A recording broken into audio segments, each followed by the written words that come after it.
I've been waiting for this panel all day. Much has been said during the day of campaign tactics, and most of it revolved around verbiage and how much money was spent on that. I think we're all coming to conclude from whatever side we're on that. There was so many words and there was such little illumination, but the most powerful communication seems always to be on campaigns, as in many things in life, the most silent, and that's the photojournalism that takes place in campaigns or in the White House. If you've had the privilege of walking through the White House of any administration, there's things they call jumbos, these photos, which capture more than any words the history and poignancy of history, and the same thing is true on campaigns. So this is my favorite kind of communication.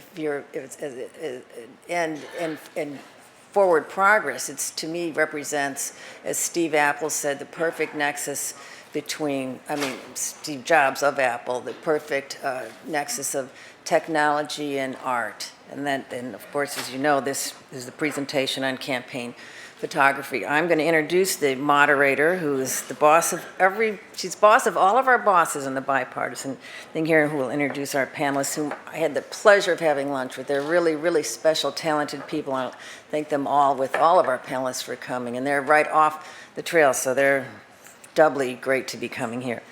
Eileen McMenamin is the Vice President of Communications for the Bipartisan Policy Center. She heads all the communications, which is the strategic communications, overall messaging, and the daily press operation, which she's done a great job because, again, this is the best attendance, and that's a function of getting the word out on it. She was on Capitol Hill before joining the BPC with Senator John McCain. Also has done a bunch of TV. Like, these people have been both sides of the camera, from ABC News to CNN in New York and London. She's done Good Morning America, Inside Politics with Judy Woodruff, Late Edition with Wolf Blitzer, as we call him on the home team. And she's the 2005 recipient of the DuPont Award for coverage of the tsunami disaster in South Asia, which was obviously so movingly told by the photographs. So without further ado, Eileen and your panel. Thank you, Mary. Very nice. Thank you. Thank you.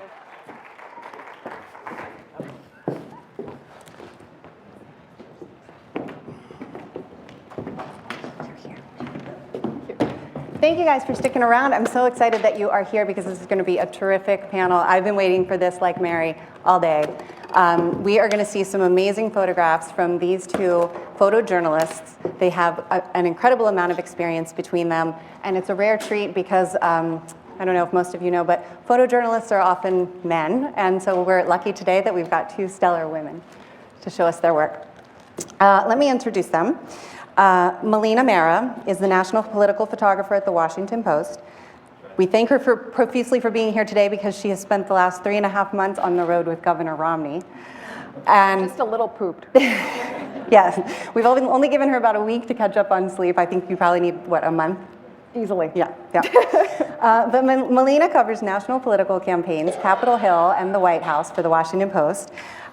Before she joined the Post, she actually created a really interesting project documenting the 14 women that were at that time in the U.S. Senate. Now we're up to 20. She had behind-the-scenes access to these senators and was able to document them at work on Capitol Hill. The project grew into a book and a documentary called Changing the Face of Power: Women in the U.S. Senate. And it was at the Smithsonian. I was very lucky. Actually, it was hanging on the walls. Yeah, Excellent, excellent. I saw it. It was amazing. Samantha Appleton also joins us. She spent 3 years as a White House photographer for President Barack Obama's administration.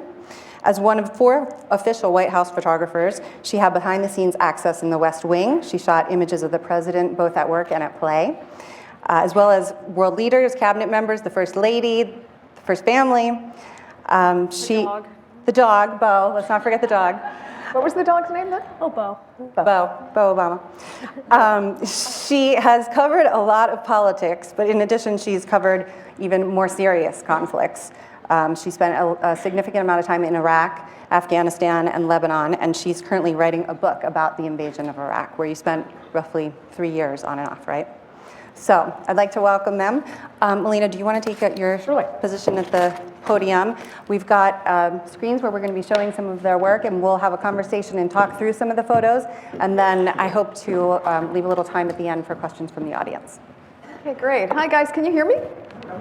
Okay, great. Oh, pen dropping.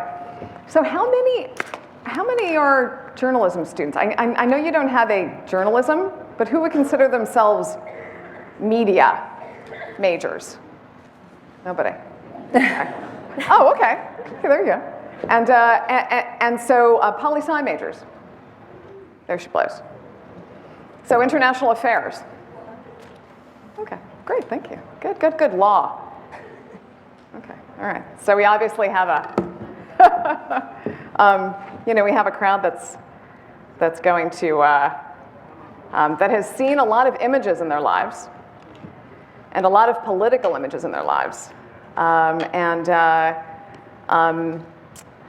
Samantha and I are kind of interesting choices as photojournalists to represent political photojournalism, because the political photojournalism field is primarily still male-dominated. But that's changing. Just like everything else. It gives us an interesting, I always think, perspective, coming from a female point of view. When I was photographing the women senators, which I do not have the pictures here today, but I can share a link if people want to see it. If I was a male photographer when I actually covered the women senators, I couldn't go into the bathroom with them, but I could. So it was great. So I had a real advantage. I'm actually going to show you some pictures. So I'm just going to do this and this. And I actually wanted to start with this image, and I'll get there in a minute. But we're here to talk about the power of political photography and the kind of storytelling influence that it has on you, actually, the voters. And that's why, as a photojournalist who works for the Washington Post, I don't work for my bosses, I work for you. And I try to get to places where you wouldn't normally go, so I can take you on a journey behind the scenes, beyond the mics and lights, beyond the photo op, those places where the deals are really made. The moments between the moments, away from the speeches, away from the podiums, where things are happening and where the players are working towards a goal. Compromise, making a deal, winning an election. And also, since 100% of the people who look at the newspaper every day, and of course I'm very newspaper-centric, working for the Washington Post, 100% of the people who look at the paper see my images, pretty much.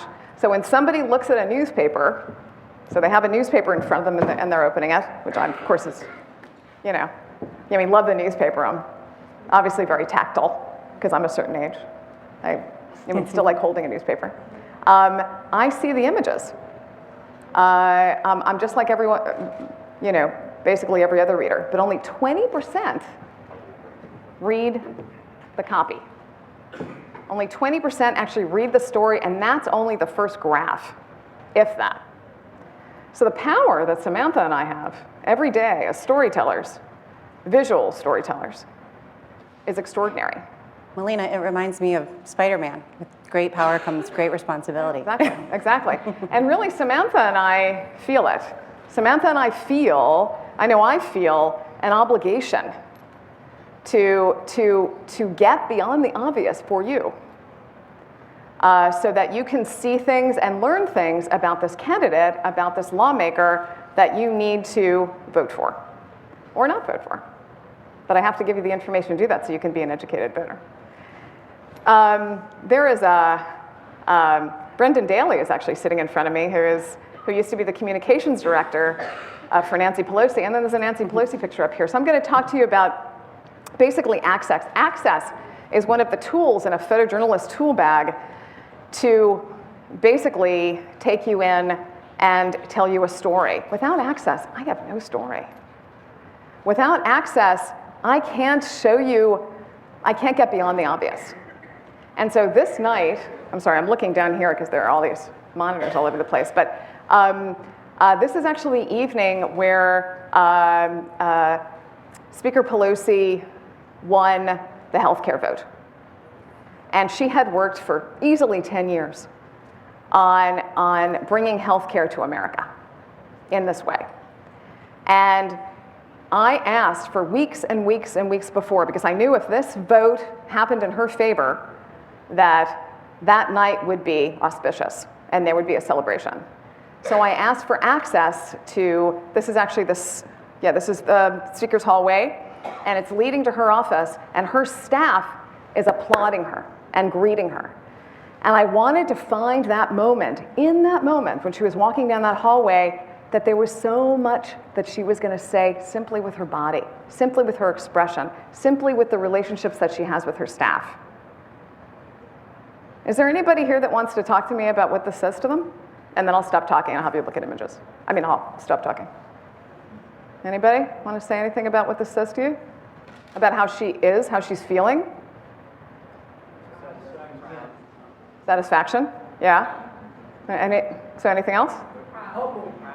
Humbling, exactly, same time. Humbling, satisfaction. There's something else I see here, and I don't know if you do, but at the moment I saw it, and I think it comes through in the image, is that it shows she has so much more to do. And it's like with a win, there's more wins, and people expect more. And it's that whole sense of responsibility that I felt the speaker had at that moment, and I think still does. But let me just go through this. So I'm the national political photographer for the Post, and hopefully these transitions will be a little bit quicker. And I've been on campaigns from basically Bush to Romney at this point. I'm really aging in this job, and my back can show it and all that. But I was on the McCain campaign, and that's actually one of the ways that I met Eileen years ago, and experienced McCain basically on his own, on the stump with his faithful wife Cindy, highly faithful, always there by his side. Even though at that time she wasn't feeling very well. Was she, Eileen? Right. Yeah. And trying to find ways to document a man and show him as a human being who was out there working towards a goal that he believed in. And then, of course, Palin came. And then everything got very exciting. Not that it wasn't exciting with McCain, but it's a different kind of exciting. And not only documenting him and the campaign, but also the voters. Who are these people that support him? Who are these people that may or may not vote for him? Who are these people in America? And how are they feeling about the election at that time? This actually was a day, this image, was a day when they got bad polling numbers. And one of the things that any journalist will do is, obviously follow the news of the day and the campaign's news of the day and really look for moments between the moments within the campaign where they really find people feeling what is happening and showing what is happening without words, but instead in pictures in this case. This is actually the last image in this visual story. This is basically the day after Election Day when he lost, and they're taking down the stage in Arizona, where he actually gave his concession speech. And just to quickly show you the second story, and then I'll actually go on to Romney. Palin was a fascinating person to cover, not only because of the way she dressed and her ever-increasing tight white blouses. I love the boot Sorry. picture, Melina. The boot Thank picture you. is great. Thank you very much. But But the amount of interest, attention, love, excitement, passion. This is actually her with other governors, and she was, yucking it up with the governors, basically. There was a really interesting thing when she came on the campaign, and there was Palin and McCain really had to get used to each other to a certain extent, but more importantly, Cindy had to get used to them, which was always an interesting dynamic, which if anybody wants to ask me that question later in private, I'll tell you. But she was a very appealing campaigner for some, not necessarily for others, but Palin really gave a message that the country really, part of the country really resonated with. And she was a challenging woman to cover, as well as her family was challenging as well. As we know, this is actually the day that we first met the family on the trail.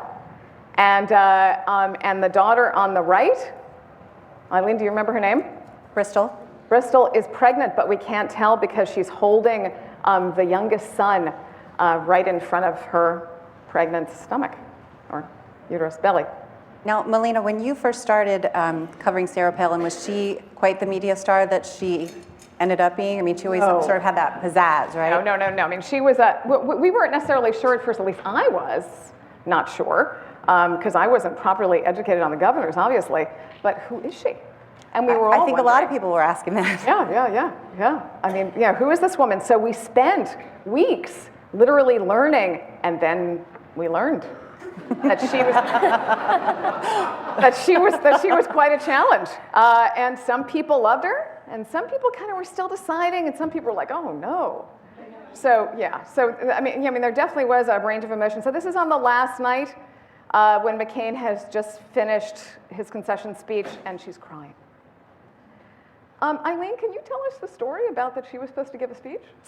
I think that she had wanted to give a speech. Usually vice presidential candidates do not get involved with the concession speech, but I think she was clearly thinking about her political future and was hoping she might get called on to give a speech, and in the end, Senator McCain was like, no, this is my story. That's appropriate. And it was appropriate. I mean, Paul Ryan did not give a speech. And I don't know if anybody saw the images from from that night in Boston, but I was there. But, Jenna and him were all the way over on one side of the stage and kept very separate from a very sad family, the Romneys. And so here we go. I've been covering the Romneys for the last 2-ish years, a little bit less. And I had to convince my editors back at the Post that I needed to spend a lot of time covering Mitt Romney, because he was going to be the one that was going to win the primary and get the GOP nomination. And they were like, no, Melina, no, we've got all these other people, and I said, no, he's the only one that's going to do this. So I really wanted to spend enough time with them to build a relationship with them, to gain access to them, so that I could be more behind the scenes when I knew what was going to come, when I was going to be in the pool, and I was going to be covering him during basically at the end. And like Melina, the last 4 months. You and I have both covered campaigns, and sort of, that is the trick, to get in at the beginning, to sort of, earn the trust of the candidate and the candidate's family, and then when it really matters, and you just need a spot up front on election night or whatever it is, you've already built that relationship and laid that groundwork, and they trust you, and they know that you're going to do good work. Yeah, basically have good ethics. Yep. and photograph something in a straight fashion and not have a bias. Yeah. Now, how do you, especially with somebody like Governor Romney, who's been criticized for being a little aloof or not warm and fuzzy, how do you try to show his humanity? Well, basically, it is almost impossible to show the man's humanity when he's on stage. So I frequently, sorry, I didn't really mean it that way. It kind of funny. He definitely did better at the end. I'd like to hear people's opinions on this. But he really is, he's a numbers guy, and he's a CEO, and he has a certain way of being, and he is a pretty straight fellow. And he communicates in a pretty matter-of-fact way, pretty practical manner. He depends on other people around him like Ryan, actually, who have a little bit more social intelligence, you could say. And that was also not a very fair thing to say. He actually does have social intelligence, but he's just not as comfortable in front of crowds. But when he is with somebody like his wife, Anne, or like Paul Ryan, he will take on their energy as well, and he will loosen up. And so that is an opportunity when he's on stage to actually get him with more of simply who he is as a man, as a person, as a human being. And we saw that a lot during the campaign. He would have his wife come out, he would have his sons, his grandchildren. It definitely humanized him, and I think you could sort of feel him getting energy from them being around and feeling more comfortable. And the campaign purposely did that, and after a while, he realized that. Yeah. And I don't think that's giving up too much of my my ethic that I see but I do not hear by telling you that. So one of the tools in any photojournalist's tool bag who shoots politics is that we get behind the scenes access. We spend time with candidates, with lawmakers, with the President of the United States by having an ethic is that we see but we do not hear. So when, I always say when I'm 90-something years old, I'm gonna be writing quite a memoir of everything that I've heard behind the scenes just over the years. But, and did you feel like you got enough access to the candidate? I know that's frequently a complaint that photographers and journalists in general have, that they don't get enough access, and the access they do have is rather staged. Not anymore. There's a famous image, or many famous images actually, of Kennedy and Eisenhower, being with family, being behind the scenes in their offices. LBJ has the famous image that he's actually having a meeting with a staffer as he's sitting on the toilet. There are political photographers, White House photographers have gotten incredible access over the years, and maybe more than we want. Yes, exactly. But Reagan, people will say, was the father of the photo op, and when staffs could basically craft a message visually, because people see so much more than how they read and hear. They realized that they could instead bring their own visual message, which can be much more powerful and much more effective in their estimation. So a lot of our access started slowly but surely backing up and lessening. This is actually a series of images that I did because I was focusing on voters again. I always like to see who the American public is and how they're feeling during a campaign. And so, getting back to, so we have a lack of access today, and we have to fight. Photojournalists have to fight to get behind the scenes. We really do. We're patiently persistent, and we try every technique we know to basically ask our subjects for help to tell their story well. Because really, photojournalists and lawmakers, or lawmakers to be, have a wonderful relationship if they do it well together. We tell their story, and we're able to tell the story to the voters. And so it really serves both well. To show the humanity, to make you truly understand who this person is. In front of the mics and lights and behind the mics and lights. Their relationships, their struggles, their disappointments, them trying to connect with voters, but sometimes missing the mark and sometimes getting it. And photojournalists try our best to try to get those relationships, those moments of stress, those really key storytelling moments that will tell a voter, this is what they think, or this is how they feel about an issue, and this is how they're going to be as my president. Should I vote for them? Should I not vote for them? Oh, by the way, just to go back, that Mitt's favorite snack is crunchy peanut butter and honey? Okay, so I have a little story. So he likes to make this for everyone, like everyone else likes the same thing. That's okay. So Chris Christie's on the campaign bus the day that I was behind the scenes, And so I'm on there, and so he makes a sandwich for Chris Christie. So Chris Christie's eating. And so Mitt's just having a half a sandwich, as you can see. He frequently makes himself a half a sandwich. Chris Christie asked for a second sandwich. So I just take one. Now, Melina, talk a little bit about when you are trying to get these private moments. I imagine you're trying to be, a fly on the wall and not distracting and not interfering with whatever is happening at that time. Yeah. What's the trick? So what other tool in my tool bag do I have? What are your tools in your tool bag? My tools in my tool bag, besides that I see but I do not hear, is that I don't make a lot of eye contact with my subjects. I am like a piece of furniture. I blend. I get very small. Samantha and I have probably the ability, more than most people, to get very small.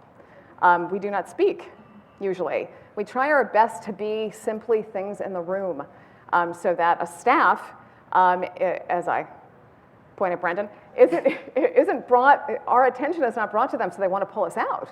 So we're easy. We're also easy to get along with. Well, that's a Usually perfect picture right there. I mean, you've got the staff, like, nobody's paying attention to And you. nobody's paying attention to me. I am great. literally behind a chair right now, which is behind a table. So they aren't really seeing me nor feeling me, but because of that kind of not invisible but blending nature, then I'm able to document a real moment, for the readers of the Washington Post. Also, even when there are mics and lights, and I am documenting a candidate, there are moments between the moments, the term that I just used before, where you can feel what they're going through. And so photojournalists are constantly looking for different emotions, different body language that communicates how they're feeling in the moment. So his downcast, way on that stage kind of shows that. I'm always trying to show voters and who was out there supporting Romney. There were a lot of, the crowd was a certain age to a certain extent, and there were also lots of women. And this woman particularly stood out as just being a very stalwart kind of, she hardly moved the whole hour and a half of this rally.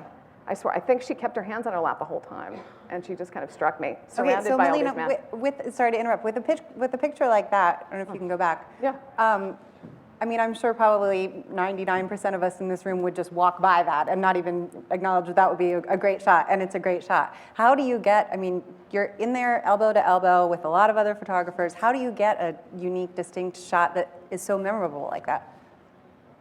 Patience. Patience and looking and thinking how, in kind of the larger storytelling, because I'm constantly thinking about how is this adding to the visual story that I'm putting together over days, over months. Mm-hmm. How is this adding to the document? And so I think I'm always thinking about voters and who they are, and this was very unique. She's outnumbered, for one thing, and there usually always are more men at these rallies than women. And she's also a woman of a certain age, and also lots of Caucasians, and also it's the way she's sitting. She's the matriarch, and she has something to say, and she's there, and she's listening, and she's participating. She struck me in kind of larger, who are the voters in America who support Romney? And then these are kind of the last days of the campaign. There was lots of, I wish this was over. Can I really come back? He was alone, he was surrounded, and he was putting a lot of effort in. It was exhausting for him as well as the staff, as well as the media. I was the only woman in the protective pool. There were six photojournalists, and I was the only woman. And explain a little bit about what a protective pool is. Okay, sure. There are 13 people in a protective pool. And the protective pool is basically all of the media outlets are represented in the print side, as well as one radio representation and one television pool representation. And then there is a very unique slot for 6 photojournalists from different organizations, mostly wire organizations, and there were 2 newspaper organizations, one the Washington Post and one the New York Times. So we're basically in the motorcade, traveling 70 miles an hour. We are the closest media to the candidate or the president. We have 16, 18-hour days. We are constantly running on and off of press vans. We get to sleep 3 to 4, maybe more hours a night, but not much. And we're just back doing it again the next day. So you really run on adrenaline, but we are the closest to the candidate. Family always around him, particularly in the last days. And Anne, always at his side. And in these last days, the voters are really trying to decide. They really, you could still see people who were the undecideds in the crowds at these rallies. And yeah, this was what was going to happen next. But yeah. Melina, do you have any photos from Election Day? I know you were with Governor Romney on that day. Actually, I do, but I'd have to sort through them. Okay. Can you just talk a little bit about the feeling and the mood that he was in and his staff was in that day? Oh, sure.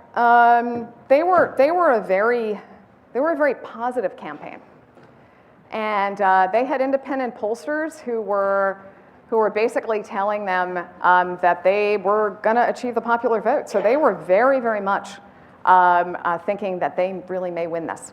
So they were really feeling, down, so they were still feeling a lot of hope. They didn't think the minority vote was going to come out as much as it did. And they really thought their base was going to be large enough to carry, which obviously did not turn out that way. It took them quite a long time to come out on Tuesday night in Boston, because as you know, they went to the lawyers and they really wanted to see if the numbers were there, which they turned out not to be. When Romney came out, it was late, and he came out alone, with Anne kind of coming behind after he was done speaking, and then Ryan and Jenna, who went all the way to the side, and then the family came out after Anne. It was a very sad stage. It was a very sad stage, and I've been covering Anne for all this time, closer than I was covering the governor, and she looked down at me and I looked at her, and she just looked particularly sad. It was, it's a very hard thing to run for this long. He's basically running for 6 years, and and then to lose. So I usually like to cover losers, which is kind of an interesting thing. They usually have more of a story dynamic. It's also easier to gain access to people who are challengers. And so, and of course, as I told you, access is so important to telling the story. But there's just when they lose, there is this other quality of, being thankful, humble, mad, incredibly sad. So it definitely was an interesting night, and for the country and for the Romney family. Well, thank you. That was a great tour de force. Samantha, can I ask you to...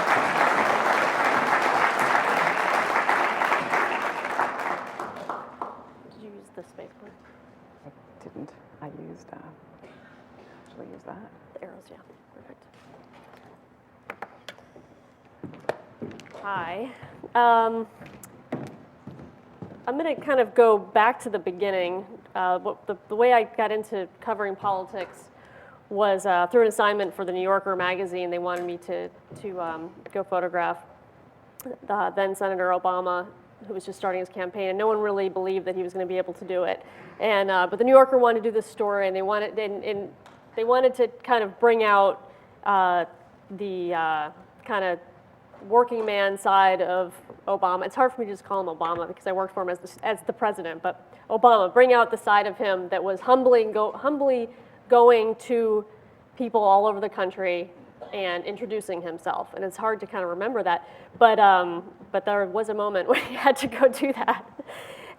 So I started by just covering him, and then started covering the New Hampshire primary because I was being in New Hampshire. I'd start to see there were other candidates that were coming in, and to see it at its basic level, campaigning at its most basic level, is an amazing thing. And I would recommend to any college student that's interested in political science or journalism to go volunteer, go check it out, go cover it, go to New Hampshire, Iowa, because you see a very organic sense of democracy. And you also see what the candidates are really about, because there's not much they can hide behind. The people that work for them because they are purely interested in that person, and not because they think they're going to win, or they're getting paid a lot of money. They're there because they believe in that candidate.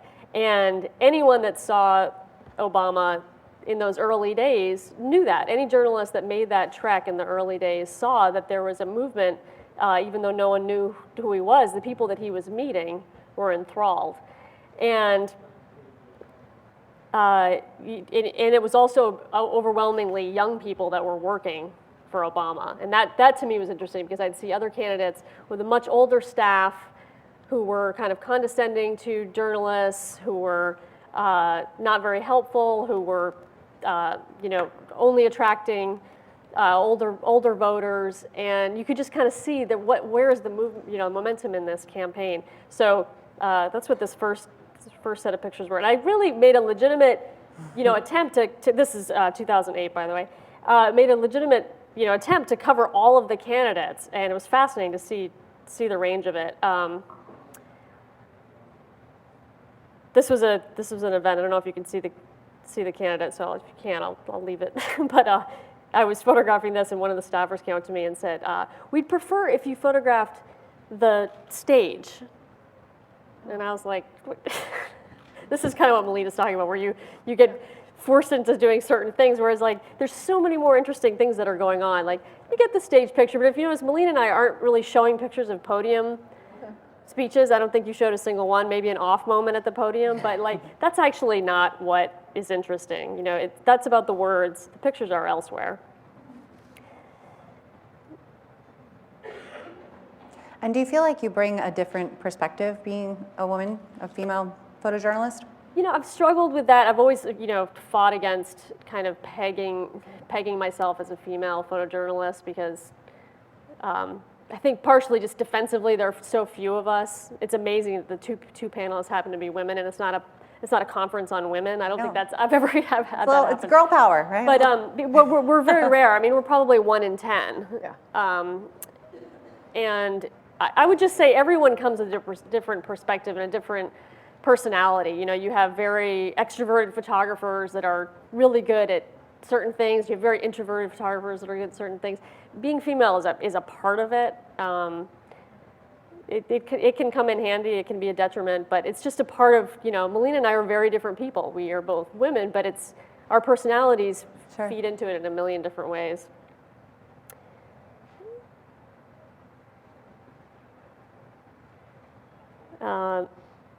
This is the one I wanted to get to. Huckabee was one of my favorite people to cover. This was a spaghetti dinner, so you could basically come and get free spaghetti. And I was the only journalist that showed up at this event. And these are really early on. I was frequently the only journalist. But I walked in. He was in the middle of a speech, and he went over and hugged me. It's there's just no media covering it. So that's why I say, I was thank you. Yeah, go to these early events. I mean, look, there's no lighting. Can you imagine, now the president, not having lighting on him? He's in a dark room. But that's why I say, young people, go to these primary states, because, you see really humble moments. And you've certainly spent a lot of time with the president and sort of behind the scenes moments like this. What do you learn about him that we don't know watching him from our position? One thing I always say about both the Obamas is that they are much funnier than can come across. And I think because they're politically savvy enough now that they can't just let their humor fly the way that most people do. I mean, imagine if you had a mic on you all day long, and the jokes that you make, and it's so easy to say something that can be cut down and Right.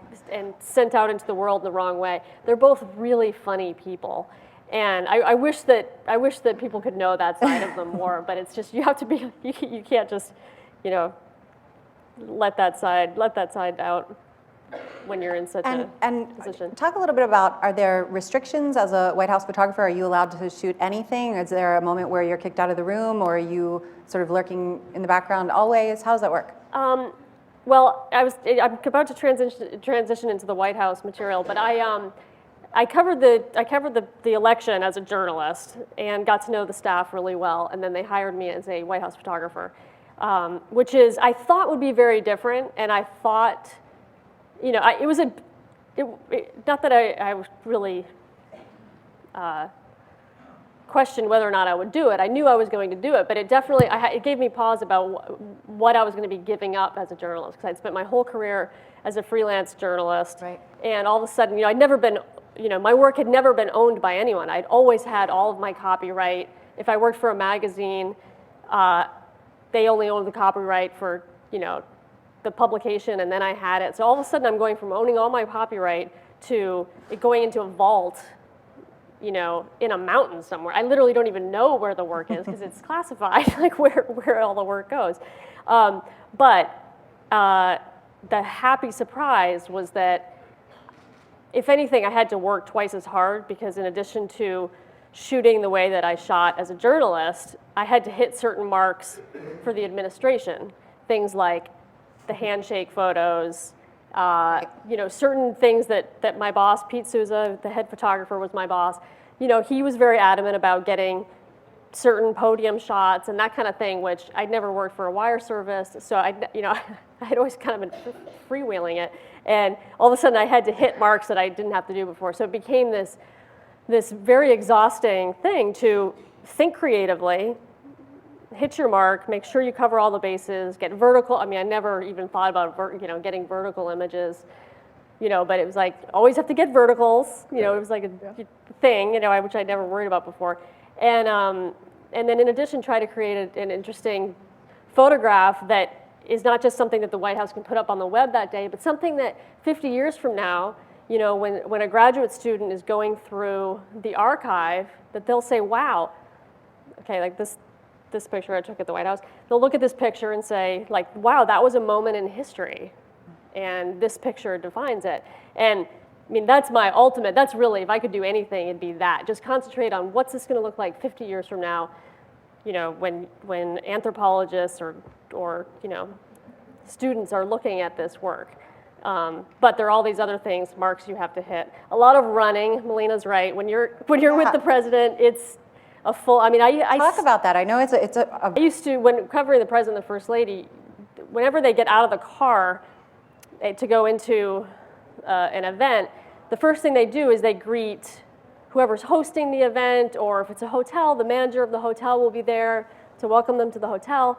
And as a White House photographer, your job is to get that picture, because it's just they're going to meet them and that person. They may never meet the president or the first lady again. So you've got to get it right when they walk in the door. And the problem with the president and the first lady is they are so athletic and and like on their game that they don't sit in the car being like, okay, now where's this, and slowly get out. They get right out of the car, and I still have nightmares about sprinting up from the car, because I'm usually like 2 or 3 cars back, sprinting up to get them. and you've got to get up and get the shot. You've got to get up and get the shot. Now, and this is a great one here. Talk a little bit about seeing the president behind closed doors as a father, as a husband. That was one of the most important, most interesting and amazing things covering them, was the family element of it. And a lot of this, as you know, they're very protective of the girls, and a lot of our work is, it's in that vault for years, exactly for that reason, to protect the kids. So they're very, I had to really, I can't publish this photo, but I'm allowed to show it, and it's I had to fight to even get pictures like this, because they don't want, to exploit the kids. They're trying to keep the kids' lives as private as possible. The president was about to go on a trip. So Marine One and the press are all right outside this door right here. This is diplomatic reception room. And Sasha and Malia just come home from school, and he's saying goodbye to them. And so it's just one of those quick little moments. And this is, Melina and I started to kind of get into the debate about a White House photographer versus a journalist. And one of the things I gave up copyright to have access like this. Mm-hmm. And it's, it takes trust, the girls' trust, the president's trust, the first lady's trust. There's a lot that goes into that. And obviously you can't have the whole press doing this. In fact, he's hugging them inside the door for exactly that reason, so that the press wasn't there to see it. And it's just to keep things as private as possible. And so how much of a personal relationship do you develop? I mean, they obviously have to trust you, but at a certain point, they're going to kick you out of the room too, right? I was never kicked out of a room. No? No. And but you know, but part of that is that I know when to leave. You know, it's The secret of life. But if I ever got kicked out of the room, I like wouldn't sleep for nights. I mean, I'd be so embarrassed that it got to that point, because that trust is all about not being noticed. And First Lady was doing some video shooting one day, and she's sitting in a chair, and it's, you know, it's like a half an hour. And I was sitting on the floor, and I was just taking some stills of the video, and she looked down at me and she said, "Don't take this the wrong way, but how long have you been there?" and I was like, "I've been in the room the whole time." And she said, I just, don't be offended, but I just hadn't noticed you. And I was like, Mrs. Obama, like, this is a magical moment for us. Like, this is like the best. You have done your job well. And then like another time I was in the Oval Office and it was a meeting, and you're hiding. You literally sometimes are hiding behind a chair, and I'm being really discreet. And all of a sudden the conversation is getting more and more serious. And there are certain conversations you literally don't want to hear, because you don't want that weight on your shoulders. But to get up and out of the room is more of a disruption than just hiding behind a chair. So I'm hiding behind a chair, and a senior staffer looks down and goes, "Hey, Sam." It was like the middle of the meeting. I was like, no. Like, you just want to melt into the wall. And that just takes familiarity. It takes a lot of time of being with people. You know, to be able to go watch them play basketball. And the president kicked Reggie's ass on this particular outing. So I think if it went the other way, the president might have kind of given me a look, you know. But he happened to be. And that's a good point. Do they ever say to you, "Oh, please don't use that. That was a bad one," or "I wasn't ready," or? Jokingly, but not seriously. Okay. Yeah. But I mean, when you like people, like that's where the conundrum comes in, because you like them so much that, you know, legally everything I take had to go into the archive, so I didn't have a choice. But even there are moments, and Melina, I'm sure, has this too, where you're with someone, you're going to be respectful of them, and if you're not going to last in this profession very long. No. You know, people are aware of what images are out there and the name attached to it. Can I ask you something for a minute? Yeah. Okay, so you are paid by the White House. Well, you were paid by the White House. Technically, I was paid by the Department of Defense. Okay, because, so you're paid by the Department of Defense. It used to be a Navy position. They had 4 Navy sailors that would shoot, and you know, there still are combat photographers that are usually Air Force or Navy. But Where's this one, Sam? this is at the Counterintelligence This is Center. great. In Virginia. It's an intriguing building. Which is as much like the show 24 as you Incredible, think it is. incredible building. Like a little too much so. You wonder, like, if art imitating life, or life imitating art.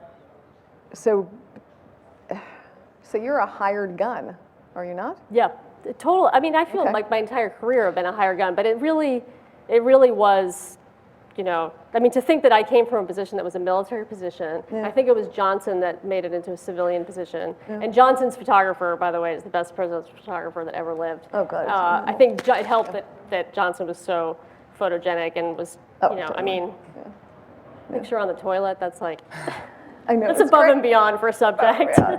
And we're getting the hook here. We're going to have to wrap it up a little bit. But just in terms of the family, I know that a lot of time goes into sort of creating a certain image, both for the First Lady and for the daughters. Can you talk about that a little bit? I mean, they're so scrutinized in terms of what they wear and their hair. And, you know, First Ladies have been dealing with this forever. Can you talk a little bit about that? It's an immense pressure. I mean, and, you know, fortunately they're a beautiful family, which makes it a lot easier. But you know, there is pressure.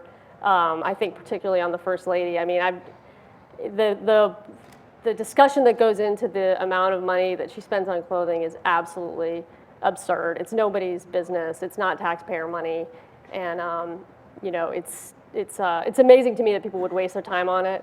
And it's like that in the birth certificate. Like, if they want to waste their time criticizing that, you know, then it's just a really shallow argument. I don't know if I should just leave it there. Yeah, that's probably good. ending point.